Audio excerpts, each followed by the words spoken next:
All right, so at some point in this video, like, I'm gonna cut to me just talking, yapping, as you will. And it's because the beginning part of that video, there was like 10 minutes I had to cut because, like, it was me driving. And I thought I was in a G-Wagon. In reality, I'm in a Honda.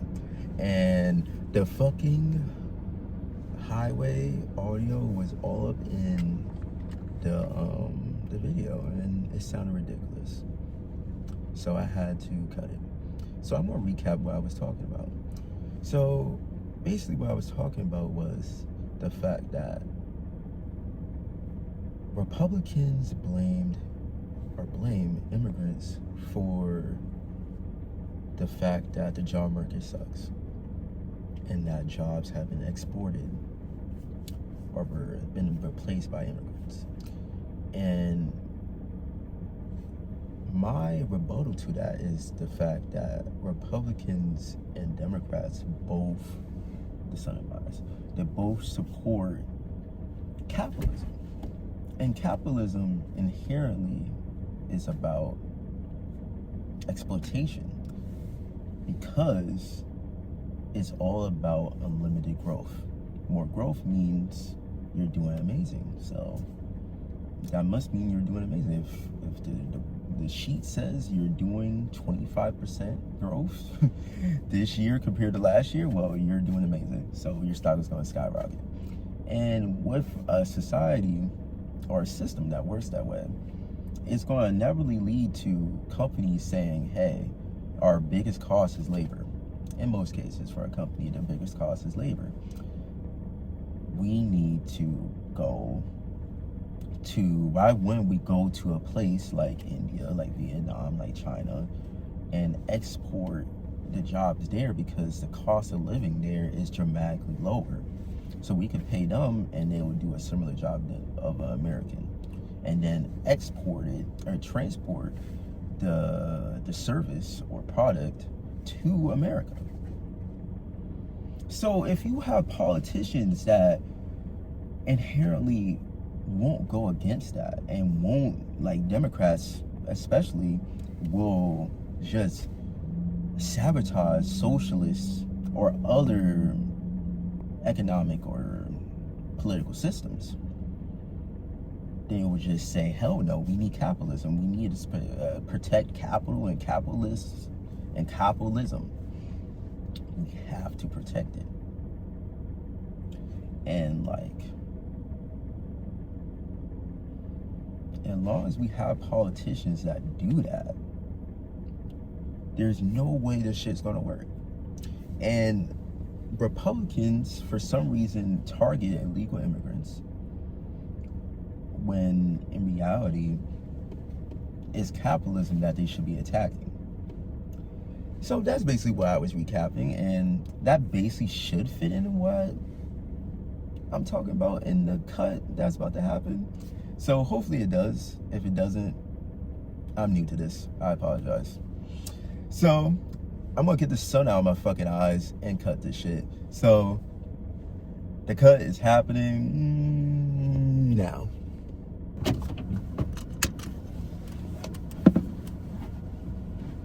It's gonna solve this problem. It's just not. The only way you're gonna solve this problem is if you have government policies to prevent it. That's the only way. Because they either want to export it by online, AI, or immigration. And immigration is inevitable. If you don't have immigration, you know what happens? China, Japan, especially Japan. China is not there yet, but they're going to get there. Trust me. When you have a society that is hard to integrate, or the society itself makes it hard to integrate for a immigrant, what happens is, especially with industrialization, as industrialization becomes the predominant way of life for a country and rural goes to the wayside, people have less children because it makes financial and stress levels and sense to not have a child. Especially if the women are working, which is completely fine. I'm a full advocate for women working. But if women are working, if I work 10 hours, as a woman, I work 10 hours, and I'm trying to build a career, why would I have a child? It doesn't make sense.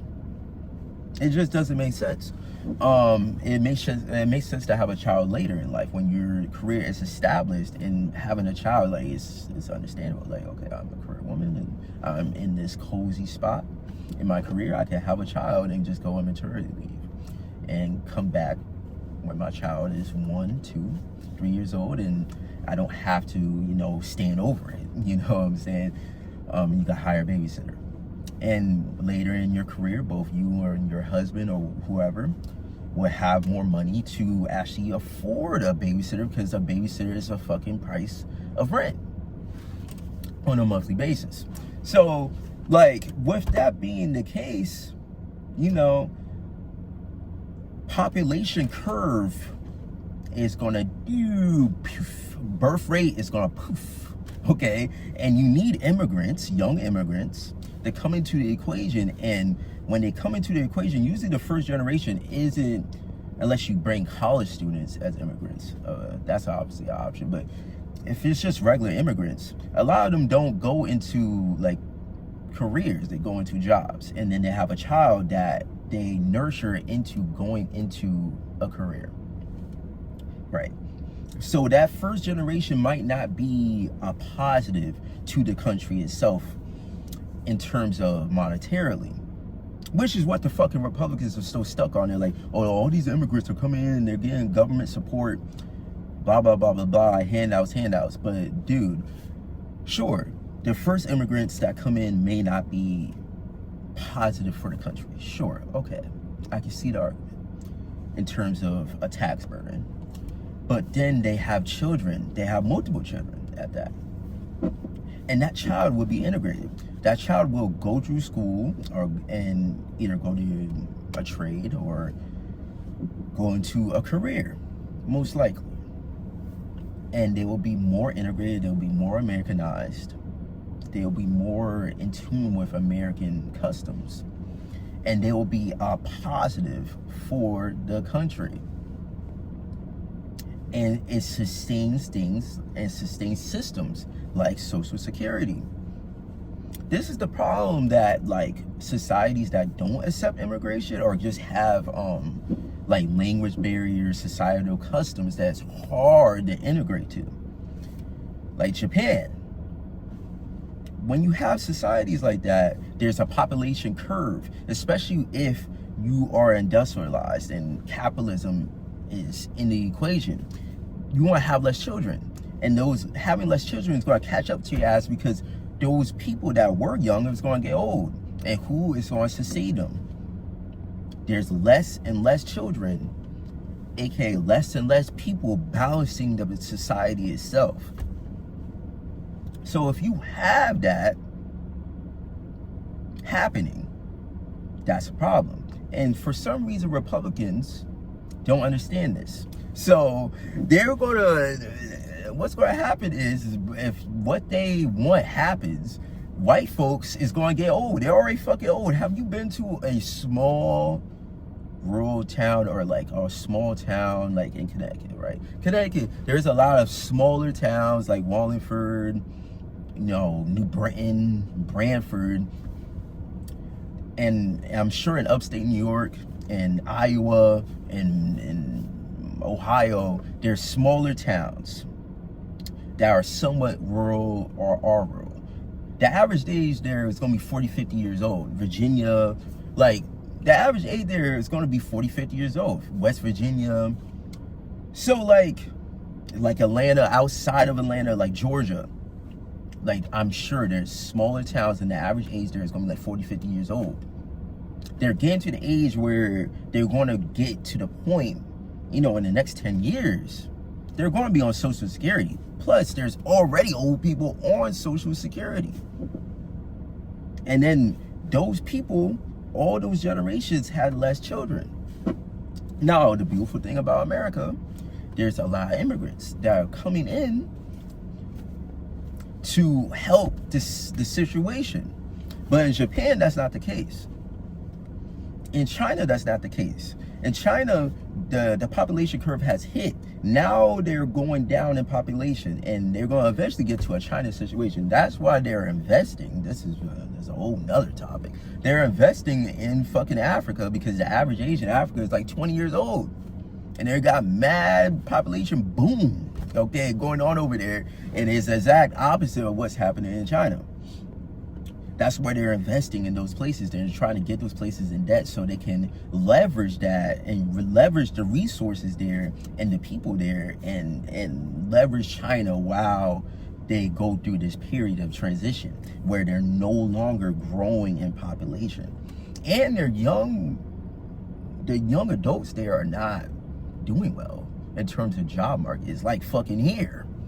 You know, oh my God, that's a whole fucking nother topic. The fact that they fabricate the inflation rate, the headline inflation rate in America. They don't include the weight of housing and assets like cars and used cars. They don't put that in the equation. Now, in the long-term history, it makes sense because don't mind the out of place thread, my bad. But in the long-term history, housing prices were stable. You feel me? So having them as a significant weight in the CPI data doesn't make sense. It's just going to make inflation inaccurate. Okay, I understand. I get you. Peep game though. Nigga, housing prices are fucking skyrocketing, including my fucking area. Okay, I live in the hood. Prostitutes are walking around. Peep. You know, like, niggas know I live in Fairhaven, right? If you know, you from around here, you know that Fairhaven has prostitutes and like slinging. Channel 5 covered it, the YouTube channel, they covered it. Like, shit's real. I think the video got down. It was the Keto Boys video. But yeah, rent is like, they trying to charge $2,000 for rent for like a house, a floor of a house around here. Like 1,000 square feet for $2,000 in the hood with prostitutes and niggas slinging dope. Like, this is the shit that's going on. Like, but yeah, they're not including housing prices in inflation. So like, hello, like, and Ronald Reagan, this is a whole nother fucking topic. Ronald Reagan is the devil because these niggas have bodified the fucking population to believe that unions for workplaces are bad for the average person. How the fuck can unions be bad? I understand that, like, I've talked to people at Amazon. I work at Amazon, right? Niggas will dead ass fight me, like, argue with me saying like we don't need unions. Why? You know, like, hello, I don't know if Costco has unions, but Costco pays their workers $30 an hour or more. UPS definitely has unions. They pay their delivery drivers $120K a year. And Amazon workers make like delivery drivers, Amazon delivery drivers, they make like $60K. Like, it's so obvious that union busting, which is what Ronald Reagan and the president before him did, and the president after him did, is that they union busted and they passed things to bust unions. And now wage and inflation rate have completely departed. And now people's wages are not paying for themselves. Like, you have to work 2 jobs. Niggas is working, oh my God, this is a whole fucking nother topic. The fact that gig work is not being included in unemployment. So people are losing their jobs. And instead of going on unemployment because it's a fucking rigorous process, I had to try to do that, and it was like, fuck that shit. I might as well just get a job. But like, mad people are like, I'm not gonna go on unemployment, I'm just gonna do Uber Eats. And that's a form of unemployment, bro. Like, you're doing DoorDash and Uber Eats, like, that should be considered as, if you was making, like, people are losing high paid jobs and using their survival off of savings or some shit, and they're between jobs, they have to apply to fucking 9,000 fucking jobs in the hope to get a fucking interview, none less a job.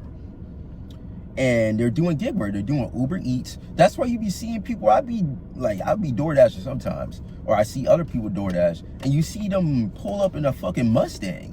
Hello? You're using a Mustang that gets 15 miles per gallon for fucking DoorDash. You know that nigga's monthly payment is like $800, bro. Like, niggas is doing DoorDash to get by. Oh my God, bro. I love trains. Like, you saw them sell it, bro. This is why I need to go to Japan. Anyways, that's a whole nother topic. The fact that the car dependency of America, that niggas don't believe in fucking trains. We used to have trains. We used to have Charlies and shit. My fucking New Haven, I went on a Charlie in New Haven. There used to be fucking Charlies everywhere. And like, people believed in walking places. Oh my God, walk to the fucking grocery store. Niggas don't do that shit. Niggas drive everywhere. So basically now everybody's indoctrinated to the idea. Now, I live in a college town, so like, things are different. Like, the bus service here is like incredible in comparison to most places like Atlanta and shit. But like, in most places in America, like, there's no bus transportation infrastructure that is reliable. So like, niggas have to get a car. And guess how much the average price of a used car? Around $30,000 fucking dollars. This was not the case before 2019. This is a whole nother topic. I have a lot of topics to talk about. The fact that I fucking said stimulus was gonna fuck this whole shit up. And guess what? I didn't even get stimulus. The stimulus checks, I told niggas we gonna pay. I told niggas. And ever since stimulus, nothing's been the same. Nothing's been the same. Used cars, I remember being in high school, I used to go on fucking Facebook Marketplace and eBay or whatever the fuck, just look at car prices and be like, yo, by senior year, I'm gonna stack bread. Yeah, psych. No, I fucking know. Nigga, cars, you used to be able to get a whip. $5,000. Nice car. Down payment, $6,000. You got brand, bro. You used to be able to get a nice fixer-upper whip, $4,000, $3,000, $2,000. You could find an old grandma that drove her Toyota for road trips. She barely drove that thing, and shit got like 60 miles, 6,000 miles. I said 6,000. 60,000 miles. Okay, let's be realistic. 80,000 miles. The shit got no dent here or there. She's selling that bitch for like 3,000. And you can grab that whip and with minimal maintenance, yearly maintenance, hold that bitch for 8 years. That shit will hold you down, a Toyota or a Honda. That holds you down. That shit's not the case no more. Nigga, if you want a Toyota RAV4, 2014, 2013, nigga, that's 10 years ago or more. With 100K miles, 120K miles, you know how much that shit gonna go for, nigga? That shit's gonna be $13,000. When before 2019, that shit would be like 8,000, 6,000. The shit doubled in price. Same thing with McDonald's. Niggas is paying Texas Roadhouse prices for a Big Mac meal. This is what's happening. And niggas had to get their fucking stimulus. This is what happened. I told niggas this was going to happen. And now we have to pay for this shit. Now us young people, my dumb ass grew up in 2003. I was born in 2003. That is my sin. If I was born in 1992, I would have been straight. I would have been already 30 right now. So I would have been cool. I would have had my cars, my whip, my house. I would have been cool. Nope. Sorry, nigga. You was born in 2003. peep game. Now fucking houses is $400,000. Now cars, the average price of a used car is $30,000. Not unless a fucking new one. Rent. You want to pay for somebody else's mortgage so they can get wealth? $2,000. Nah, and you in the hood still. Prostitutes still scrolling or rolling around. You still seeing condoms on the street. $2,000, 2 beans, Connecticut. Like, what the fuck? Like, this is the craziest shit. And niggas from past generation, you gotta hear this shit from older people. Oh, back in my day, when I was 18, I got kicked off the house. And I had to make it. I did that shit. Yo, I respect you, nigga. But, nigga, it's not the same shit. Rent was fucking $800. $500. And you not even in the hood. Like, that's what was going on back then. That shit is not cutting it now, nigga. And then, nonetheless, rent is fucking $1,800, and then you have to make 3 times the rent. Nonetheless, the divorce rate is 40 to 50 fucking percent. There is, like, statistically, if you get married, you have a 50% chance of getting divorced. Nonetheless, the gender war, women fucking hate niggas, bro. So, like, bro, this shit is crazy. Like, for a young individual, like, I understand niggas tapping out. Now, the thing is, I feel like I could consider myself a generally attractive man. So, like, women is not really a major key problem for me. Like, I could get a woman. You know, niggas, I'm in a college town. I could go to the bar, drink, and just find a woman. It's not that deep. But, like, if you're a average looking dude and you don't have a lot of things going for yourself, I could completely understand you just crashing out. Like, I could completely, and not unless if you're chopped and you don't got money, nigga, forget it. You not getting pussy. That's or you gonna have some chop shit. Like, that shit is crazy.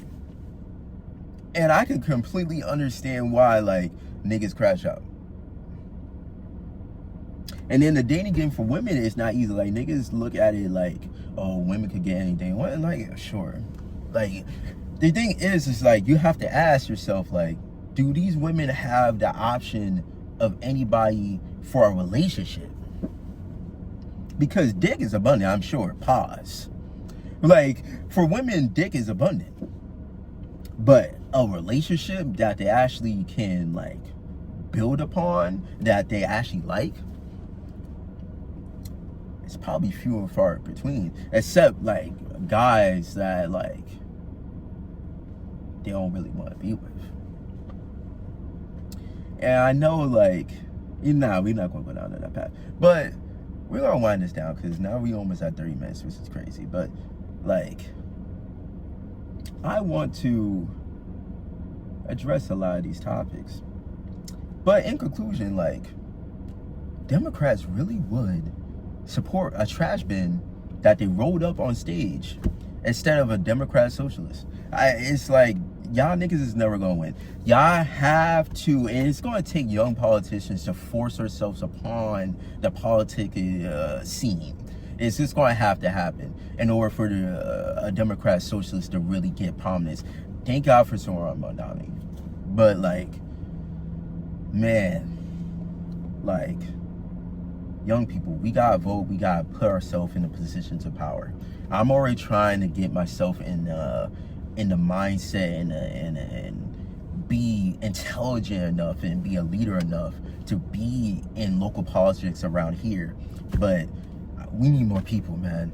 We gotta get these old boomers the fuck out of here. Please. I beg. Okay? Alright, that's the end of this. See you on the next episode or next video, whatever. Bye, y'all.